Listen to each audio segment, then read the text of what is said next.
जय भोलेनाथ। आप सभी का हमारे यूट्यूब चैनल पर हार्दिक स्वागत है।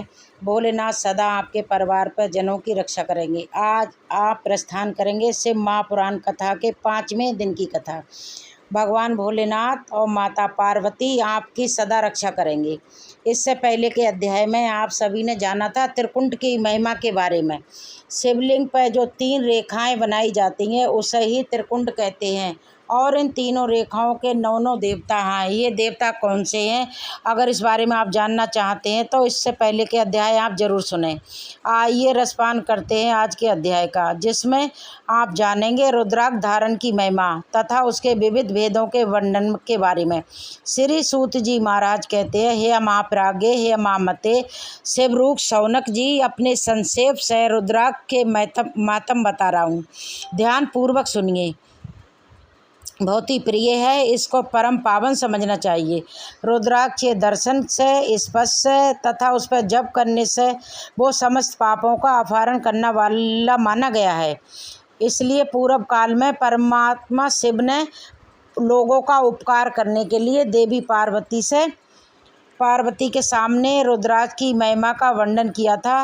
भगवान शिव ने वहाँ कहा था, हे महेश्वरी, हे शिवे, मैं तुम्हारे प्रेमवश भक्तों के हित के कामना से रुद्राक्ष की महिमा का वर्णन करता हूँ। ध्यान पूर्वक सुनो। तब भगवान शिव ने देवी पार्वती को रुद्राक्ष की महिमा बताते हुए कहा, हे महेशामी, पूर्व काल की बात है, मैं मन को संयम में रखकर हजारों दिव्य वर्षों तक घोर तपस्या में लगा रहा। एक दिन सहसा मेरा मन सिद्ध उठा, मैं परमेश्वरी, मैंने संपूर्ण लोगों के लिए उपकार करने वाला स्वतंत्र परमेश्वर हूँ। अतः मैंने अपनी लीलावश दोनों नेत्र खोले, तो दोनों खोलते ही मेरे मनोहर नेत्रों से कुछ जल की बूंदें गिरी। आंसू की उन बूंदों से वहाँ रुद्राक्ष नामक वृक्ष पैदा हो गया। भक्तों पर अनुग्रह करने के लिए वे अशु बिंदु स्थावर भाव को प्राप्त हो गए। वे रुद्राक्ष मैंने विष्णु भक्त को तथा चारों मंडल के लोगों को बांट दिए। भूतल पर अपने प्रिय रुद्राक्षों को मैंने गौड़ देश में उत्पन्न किया। मथुरा, अयोध्या, लंका, मलयाचल, सयगिरी, काशी और अन्य देशों में भी उनके अंकुर उगाए। वे उत्तम रुद्राक्ष ऐसे ही पाप समूह का भेदन करने वाले तथा सुरधियों के प्रोदधक हैं। मेरे आज्ञा से वो ब्राह्मण, क्षत्रिय और वैश्य और शूद्र जाति से इस भूतल पर प्रकट हुए। रुद्राक्ष को की भी जाति के सुभाष भी हैं। जो ब्राह्मण जाति वाले रुद्राक्ष हैं वो गण और श्वेत और रक्त और कृष्ण जानने चाहिए। मनुष्यों को चाहिए कि वो कौन सा जाति का रुद्राक्ष धारण करें। रोग और मोक्ष की इच्छा रखने वाले चारों वर्णन के लोगों और विशेषताओं शिव भक्तों को शिव पार्वती की प्रशंसा के लिए रुद्राक्ष के फलों को अवश्य धारण करना चाहिए। आंवले के फल के बराबर जो रुद्राक्ष होता है वो श्रेष्ठ बताया गया है। जो बेर के फल के बराबर हो उसे मध्यम सैनिक का कहा गया है, और जो चने के बराबर हो उसको निम्न कोटि में की गई है। अब इसकी उत्तमता का परखने के लिए ये दूसरी प्रक्रिया बताई गई है। उसको बताने का उद्देश्य ये है, भक्तों की हित कामना। हे पार्वती, तुम भली भांति प्रेम पूर्वक इस जो रुद्राक्ष बेर के फल की बराबर होता है, वो उतना छोटा होने पर भी लोक में उत्तम फल देने वाला और सुख सौभाग्य की वृद्धि करने वाला होता है। जो रुद्राक्ष आंवले के फल के बराबर होता है वो समस्त अनिष्टों का नाश करने वाला होता है, और जो गुंजा फल के समान बहुत छोटा होता है वो संपूर्ण मनोरथों और फलों की सिद्धि करने वाला होता है। रुद्राक्ष जैसे जैसे छोटा होता है वैसे वैसे ही अधिक फल देने वाला होता है। एक एक बड़े बड़े रुद्राक्ष से एक एक छोटे रुद्राक्ष को विद्वानों ने 10 गुना अधिक फल देने वाला बताया है। पापों का नाश करने के लिए रुद्राक्ष धारण करना आवश्यक होता है। वो निश्चय ही संपूर्ण मनोरथों का साधन है, इसलिए अवश्य उसे धारण करना चाहिए। हे परमेश्वरी, लोक में मंगल में रुद्राक्ष जैसा फल देने वाला देखा जाता है वैसे ही फलदायिनी दूसरी कोई माला नहीं दिखाई देती। हे देवी, समान आकार प्रकार वाले चिकने, मजबूत, स्थूल, कंटक हित, उभरे हुए छोटे दाने वाले और सुंदर रुद्राक्ष अभिलाषित पदार्थों के दाता सदैव भोग और मोक्ष देने वाले हैं। जिससे कीड़ा ने दूषित कर दिया हो, जो टूटा फूटा हो, जिसमें उभरे हुए दाने ना हो, जो व्रणयुक्त हो, जो पूरा पूरा गोल ना हो, इन 5 प्रकार के रुद्राक्ष को त्याग देना चाहिए। जिस रुद्राक्ष में अपने आप ही डोरा पिरोने के युग छिद्र हो गया हो, वही यहाँ उत्तम माना गया है। जिसमें मनुष्य के प्रत्यन से छेद किया हो, वो रुद्राक्ष मध्यम श्रेणी का होता है। रुद्राक्ष धारण करें बड़े बड़े पापियों का नाश करने वाला होता है। इस जगत में 1100 रुद्राक्ष धारण करने वाला मनुष्य जिस फल को प्राप्त करता है, उसका वर्णन सैकड़ों वर्षों में भी नहीं किया जा सकता। भक्तिमान पुरुष 550 रुद्राक्ष के दानों का सुंदर मुकुट बना ले और उसे सिर पर धारण करे। 360 दानों को लंबे सूत्र में पिरोकर एक हार बना ले। वैसे वैसे 3 हार बना के भक्ति प्राण पुरुष उनको आदि प्राण तैयार करे और एक स्थान धारण करे। इसके बाद किस अंग में कितने रुद्राक्ष धारण करने चाहिए, ये बताकर श्री सूत जी महाराज आगे इस प्रकार कहने लगे कि महेश्वर, सिर पर ईशान मंत्र से, कान में तत्पूर्व मंत्र से, गले और हृदय में अघोर मंत्र से रुद्राक्ष धारण करना चाहिए। विद्वान पुरुष दोनों हाथों में अघोर बीज मंत्र से रुद्राक्ष धारण करें। उदर पर बांधे हुए मंत्र से 15 रुद्राक्षों द्वारा गुथी हुई माला धारण करें, अथवा अंगों सहित 5 बार जप करके रुद्राक्ष की 3, 5, 7 माला धारण करें, अथवा मूल मंत्र मनुष्य शिवाय करके रुद्राक्ष धारण करें। रुद्राक्षधारी पुरुष अपने खान पान में मदिरा, मांस, लहसुन, प्याज, सहजन, निसोड़ा आदि को त्याग दे। हे गिरिराज नंदिनी उमे, श्वेत रुद्राक्ष सिर्फ ब्राह्मणों को ही धारण करना चाहिए। गहरे रंग का रुद्राक्ष क्षत्रियों को धारण करना चाहिए, उनके हित कर बताया गया है। वैश्यों के लिए प्रतिदिन बारंबार रुद्राक्ष को धारण करना बताया गया है। शूद्रों का काले रंग का रुद्राक्ष धारण करना चाहिए। ये वेदोक्त मार्ग है। ब्रह्मचारी, गृहस्थ और सन्यासी सबको नियम पूर्वक रुद्राक्ष धारण करना उचित होता है। इसे धारण करने का सौभाग्य बड़े पुण्यों से प्राप्त होता है। हे उमे, पहले आंवले के बराबर और फिर उससे छोटे रुद्राक्ष धारण करें। जो रोगी हो, जिसमें दाने ना हो, जिन्हें कीड़ों ने खा लिया हो, जिनमें पिरोने योग्य छेद ना हो, ऐसे रुद्राक्ष मंगलाकांक्षी पुरुषों को नहीं धारण करना चाहिए। रुद्राक्ष मेरा मंगलमय लिंग विग्रह है। ये अंततः गतवा चने के बराबर लघुतर होता है। सूक्ष्म रुद्राक्ष को सुबह प्रशस्त माना गया है। सभी आश्रमों, समस्त बंधनों, स्त्रियों, सूत्रों को भी भगवान शिव की आज्ञा के अनुसार सदैव रुद्राक्ष धारण करना चाहिए। यतियों के लिए प्रणों के रुद्राक्ष धारण करने की विधि है। जिसके ललाट में त्रिकुंट लगा हो और सभी अंग रुद्राक्ष से विभूषित हो, जो मंत्र जप करता हो, उसके दर्शन करने मात्र से साक्षात रुद्र के दर्शन का फल प्राप्त हो जाता है। हे पार्वती, रुद्राक्ष अनेक प्रकार के बताए गए हैं। मैं उनके भेदों का वर्णन करता हूँ। वे भेद भोग और मोक्ष रूप फल देने वाले हैं। तुम उत्तम भक्ति भाव से उनका परिचय भी सुनो। एक मुख वाला रुद्राक्ष साक्षात शिव को स्वरूप माना गया है। वो भोग और मोक्ष रूपी फल प्रदान करता है। जहाँ रुद्राक्ष की पूजा होती है, वहाँ पर कभी भी लक्ष्मी दूर नहीं जाती। उस स्थान पर सारे उपद्रव नष्ट हो जाते हैं और वहाँ रहने वाले लोगों की संपूर्ण कामनाएं पूर्ण होती हैं। 2 मुख वाला रुद्राक्ष देव देवेश्वर कहा गया है। वो संपूर्ण कामनाओं फलों को देने वाला है।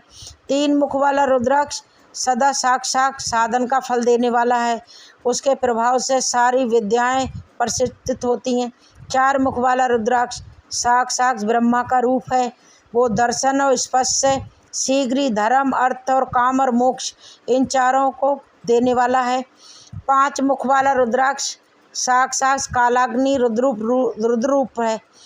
वो सब कुछ करने में समर्थ है। सबको मुक्ति देने वाला, संपूर्ण मनवांछित फल प्रदान करने वाला है। 5 मुख वाला रुद्राक्ष समस्त पापों को नष्ट कर देता है। 6 मुख वाला रुद्राक्ष कार्तिकेय का स्वरूप है।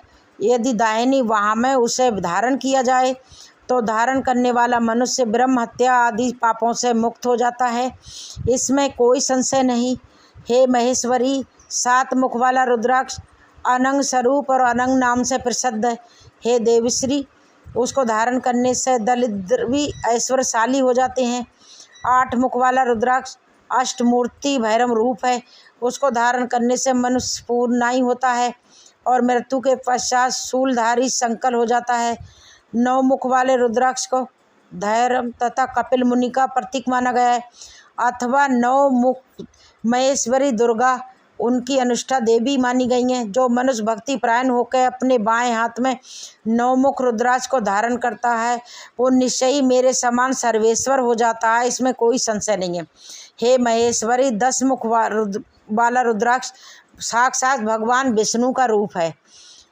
उसको धारण करने से उसको मनुष्य की संपूर्ण मनोकामनाएं पूर्ण हो जाती है। परमेश्वरी 11 मुख वाला रुद्राक्ष जो है वो रुद्र रूप है। उसको धारण करने से मनुष्य सर्व विजयी होता है। 12 मुख वाला रुद्राक्ष को केश प्रदेश में धारण करें। उसको धारण करने से मानव मस्तक का 12 आदित्य विराजमान हो जाते हैं। 13 मुख वाला रुद्राक्ष विश्व देवों का स्वरूप है और उसको धारण करने से मनुष्य संपूर्ण अधिष्टों को प्राप्त करता और स्वभाव मंगल लाभ करता है। 14 मुख वाला जो रुद्राक्ष है वो परम शिव रूप है। उसे भक्ति पूर्वक मस्तक पर धारण करें। ऐसा करने से समस्त पापों का नाश हो जाता है। हे गिरिराज कुमारी सुता, मुखों के भेद से रुद्राक्ष के 14 भेद बताए गए हैं। अब तुम उन रुद्राक्षों के धारण करने के जो मंत्र हैं वो भी ध्यान पूर्वक सुनो। दूसरा ओम नमः, तीसरा ओम क्लीं नमः, चौथा ओम ह्रीं नमः, पांचवा ओम गिरी नमः, छठा ओम गिरी हिं नमः, सातवां ओम हुम नमः, आठवां ओम हुम नमः नमः ओम ह्रीं हुम नमः, 10वां ओम ह्रीं नमः, 11वां ओम ह्रीं हुम नमः, 12वां ओम क्रोम श्रोम रौं नमः, 13वां ओम ह्रीं नमः और 14वां ओम नमः। इन 14 मंत्रों द्वारा 1 से लेकर 14 मुख वाले रुद्राक्ष को धारण करने का विधान है। साधक को चाहिए कि वो नित्य आलस का त्याग करके भक्ति और श्रद्धा भाव से संपन्न होकर संपूर्ण मनोरथों की सिद्धि करने के लिए उक्त मंत्रों के द्वारा धारण करे। रुद्राक्ष की माला धारण करने वाले पुरुष को देख के भूत प्रेत पिशाच डाकनी शाकनी और जो अन्य द्रोहकारी राक्षस हैं वो सब के सब दूर भाग जाते हैं। जो कृत्र अभिच विचार आदि वो सब रुद्राक्षधारी को देखकर सशंत होकर दूर खिसक जाते हैं। हे पार्वती, रुद्राक्ष मालाधारी पुरुष को देख के मैं शिव भगवान विष्णु, देवी दुर्गा, गणेश, सूर्य तथा अन्य देवता भी प्रसन्न हो जाते हैं। हे महेश्वरी, इस प्रकार रुद्राक्ष की महिमा को जान के धर्म की वृद्धि के लिए भक्ति पूर्वक विधि पूर्वक उसे धारण करना चाहिए। हे मुनीश्वर, भगवान शिव ने देवी पार्वती के सामने जो कुछ भी कहा वो सब तुम्हारे प्रश्न के अनुसार मैंने कह सुनाया। हे मनुष्वरों, मैंने इस वेश्वर संगीता का तुम्हारे सामने वर्णन किया है। ये संगीता संपूर्ण सिद्धियों को देने वाली भगवान शिव की आज्ञा से नित्य मोक्ष प्रदान करने वाली है। इससे पहले आपने सुना था विद्वेश्वर संगीता का वर्णन और अब आप रसपान करेंगे रुद्र संगीता का। प्रथम स्कंद में ऋषियों के उत्तर में नारद ब्रह्म संवाद की अवतारणा करते हुए सूत जी का उन्हें नारद मुँह का प्रसंग सुनाना, काम विजय के गर्भ से युक्त हुए नारद जी शिव ब्रह्मा तथा विष्णु के पास जाकर अपने तत्व का प्रभाव बताना, जो विश्व की उत्पत्ति स्थिति और लय आदि के एकमात्र कारण है। गौरी गिरिराज कुमारी उमा के पति हैं, पदपज्ञ हैं, जिनकी कीर्ति का कहीं अंत नहीं है, जो माया के आश्रित होकर भी उससे अंतित दूर हैं, जिनका स्वरूप अचिंत है। वो विमल बोध स्वरूप भगवान को मैं प्रणाम करता हूँ। मैं स्वभाव से ही उन अनादि शांत स्वरूप एकमात्र पुरुषोत्तम श्री शिव की आराधना करता हूँ, जो अपनी माया से संपूर्ण विश्व की सृष्टि करते आकाश की भांति इसके भीतर और बाहर भी स्थित हैं। जैसे लोहा चुंबक से आकर्षित होकर उसका पास ही लटका रहता है, ठीक उसी प्रकार सारा जगत सब उसके पास ही भ्रमण करते हैं। जिन्होंने अपने ही इस प्रपंच को रचने की विधि बताई थी, जो सबके भीतर अंतर्यामी रूप से विराजमान है और जिनका अपना स्वरूप अत्यंत गुण है, उन भगवान शिव की मैं सागर वंदना करता हूँ। व्यास जी कहते हैं, जगत के पिता भगवान शिव, जगन्नाथ माता कल्याणमयी, उनके पुत्र गणेश जी को भी नमस्कार करके हम इस पुराण का वर्णन करते हैं। एक समय की बात है, नैमिषारण्य में निवास करने वाले शौनक आदि सभी मुनियों ने उत्तम भक्ति भाव से श्री सूत जी से पूछा। ऋषि पूछने लगे, हे महाभाग्य सूत जी, विद्वेश्वर संगीता की जो शादी खांड नाम उत्तम कथाएं हैं उसे तो हम लोगों ने सुन लिया। उसका आविर्भाव बहुत ही रमणीय है। वो शिव भक्तों पे भगवान शिव का वात्सल्य स्नेह प्रकट करने वाली है। हे विद्वान, अब वहाँ भगवान शिव के परम उत्तम स्वरूप का वर्णन कीजिए।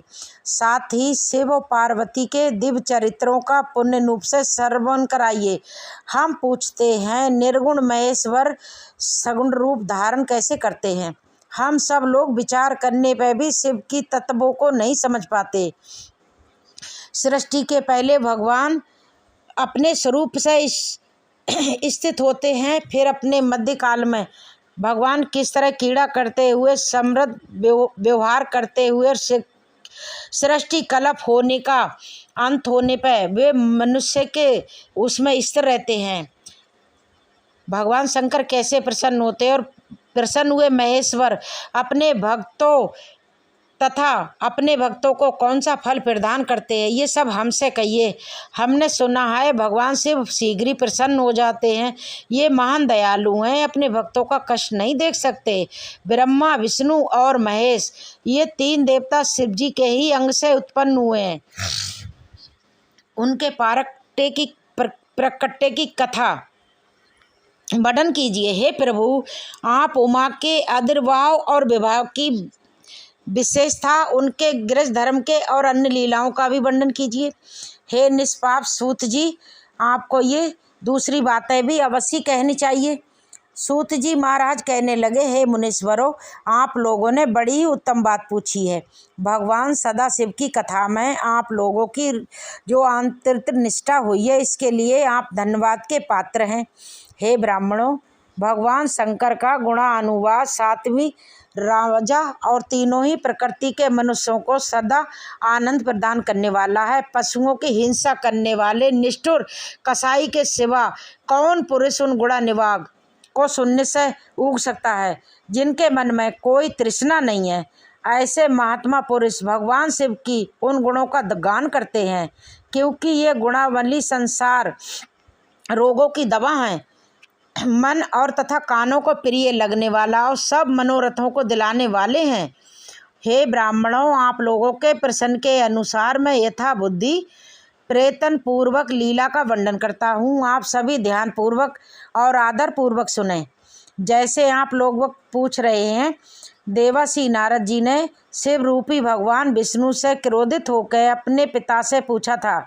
अपने पुत्र नारद जी के से भक्त ब्रह्मा जी का चित्र प्रसन्न हो गया था और वे उन मुनि शिरोमणि को हर्ष प्रदान करते हुए प्रेम पूर्वक भगवान शिव के यश का गुणगान करने लगे।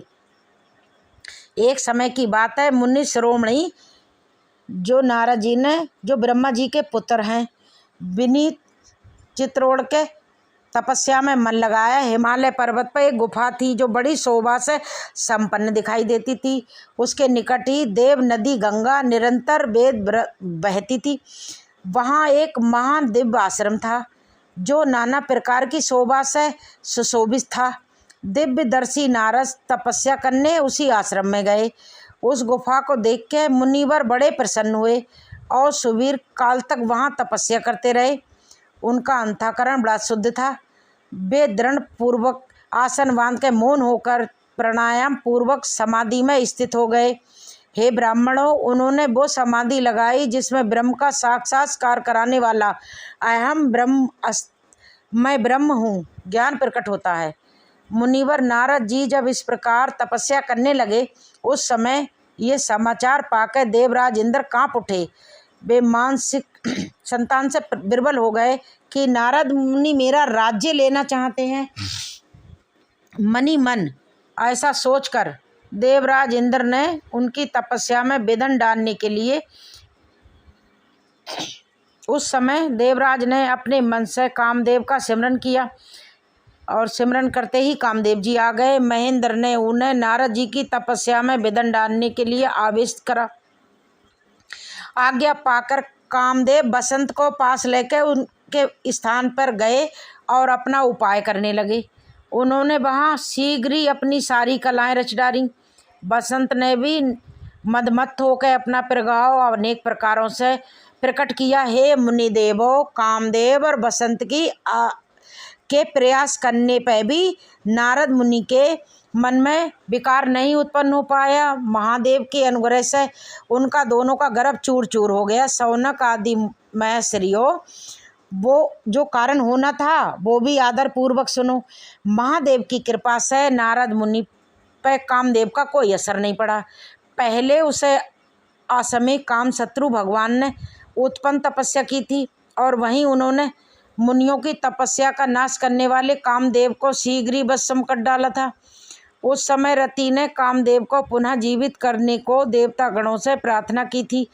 तब देवताओं ने समस्त लोकों का कल्याण करने वाले भगवान शंकर से प्रार्थना की।